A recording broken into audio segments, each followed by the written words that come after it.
हा बाई, हा बरं केलीस बघ. नाही तुझ्या सासूमधून एवढं राहिलीच नाही, सगळ्यात उत्तम केलीस बघ. माय तुझी जाऊ की नाही लय पुस्तक तोंडाची आहे, आणि तिच्यापेक्षा तर तुझी सासू जळ त्या तोंडाची आहे. हा बरं केलीस बघ, तुमच्यामधून एवढं झालं की नाही सगळ्यात चांगलं केलीस बघ. माय आता येऊन राहतो मी 4 दिवस तर राहतो. हा नाहीतर काय माय ही नवाज घालतो करत बसत होती, तिने पिळ्या मारत होती. आता एवढं झालेली माय लय नादर केलीस बघ.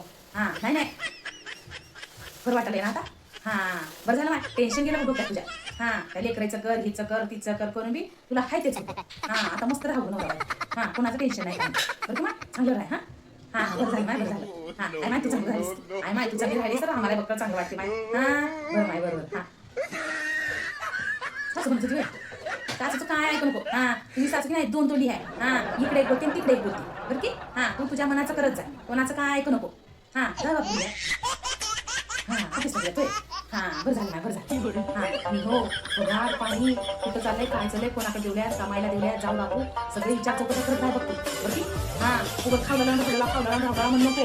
हा पैसा अडका किती वेळेला किती नाही किती पगार येते, कुठं चाललाय कसं कसं रावल्यात काय काय आणल्यात काय नाही सगळं शोध लावत जाय. हा उगं खाऊन हे करू नको बघ वाज घालून बरं की. गाडी घेतो नाही जा बाबू.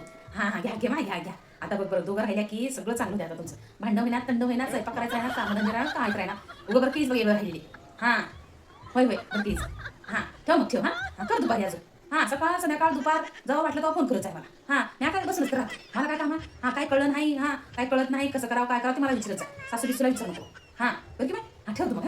हा ठेव. बरं झालं बाय मला पिंकीचं. हा मग ती वाज किटकिट करते तिची सासू. आई कोणाचा फोन होता ग? आणि काय झालं त्या पिंकीच फोन. हा म्हणत होती आई आता आम्ही वेगळं राहिल्या आता मग त्याच्यामुळे लई चांगलं वाटायला म्हणत होती. हा आता ही सगळं तुझी बायको चहा पाणी देते म्हणते नाही 9 वाजल्या आता केव्हा देते मग 9 वाजल्या तर चहाचा टाइम राहिले. हा उठायचं 7:30 वाजता आणि गाय बन काम करायचे आणि चहाचा आता पताच नाही अजून.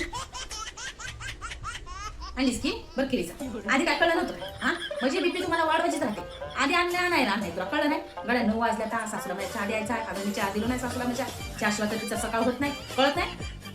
बरं तू खालीस की काय बोलायला काय होतं तुला दे इकडे. संध्या चल बॅग बांध आपण वेगळं राहायला जातोय.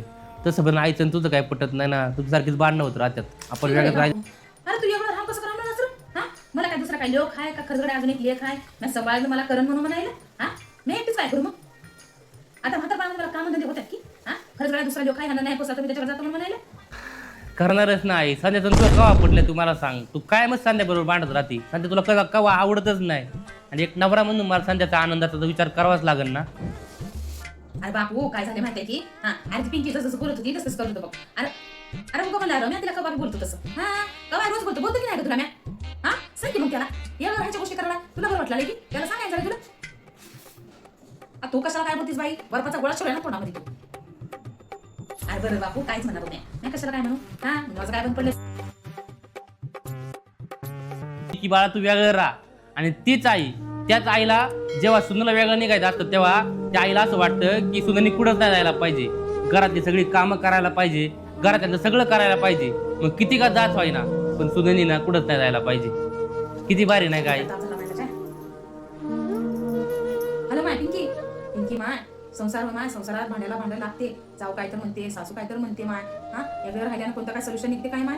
हा आज म्हणून घेत्या उद्या तुम्हीच गोड होत्या माय तुम्हाला तुमच्या घरामधले सगळे एकमेकाला समजून घेतलं तर आपण मी समजून घ्यावा माय पिंकी. हा वेगळं राहून माय घर फोडल्यासारखं होते माय. हा माय बाप तुझे असे संस्कार केलेत की म्हणून माझ्या नावानं शब्दाला माझ्या नावानं धोंडे पडतात माय. हा वेगळं राहू नका माय तुझ्या नवऱ्याला बी समजून सांग जाऊन त्यांच्यामध्येच राहा त्यांच्यामध्ये जसं आहे तसं खा पीत राहा. पहिल्याच म्हणतात माय उकडण्याची दैना फिटते म्हणतात की नाही माय. हा आज म्हणले तर उद्या माय ते दिवस राहणार उद्याचे दिवस बदलतात. हा पहिलेच म्हणले माय सासूचे 4 दिवस तर सुनेचे 4 दिवस म्हणले. हा तू बी समजून घे की माय. हा उगा त्या भावामध्ये फूट पडते माय भांडणं बिंडणं वाढतात उगाच सासूचा जीव पण मन दुखते माय. हा तसंच करू ना सगळं पसारा बिसारा भरायला भरून घेऊन जावा तुमच्या घरला. हा एकमेकाला ऐकून घे एकमेकाला भाऊ राहिले तर मोठे मोठे काम करता येतात. काही झालं केलं सुख आलं दुःख आलं तर भावाला भाऊ होते माय. हा घर फोडून वेगळं राहिल्यानं माय सगळं पसारा पांगून जाते की नाही. नको माय राहू नको जा. हा तुझ्या नवऱ्याला समजून सांगून जाऊन एकत्र राहा माय तुमचं तुम्ही बरं की माय. हा जा हा ठेव सांगलो रे बघ ठीक आहे सांगलं आता बापू वेगळं राहायचं काय बोल नको. हा मला एक तर बघ टेन्शन आलं की बघ माझा बीपी वाढते सांगला बघ तुला. जाय सुन बाई जा ते चहा गरम करून जा. हा आणि तू बी घेऊन ये दोघी बसून हा जा.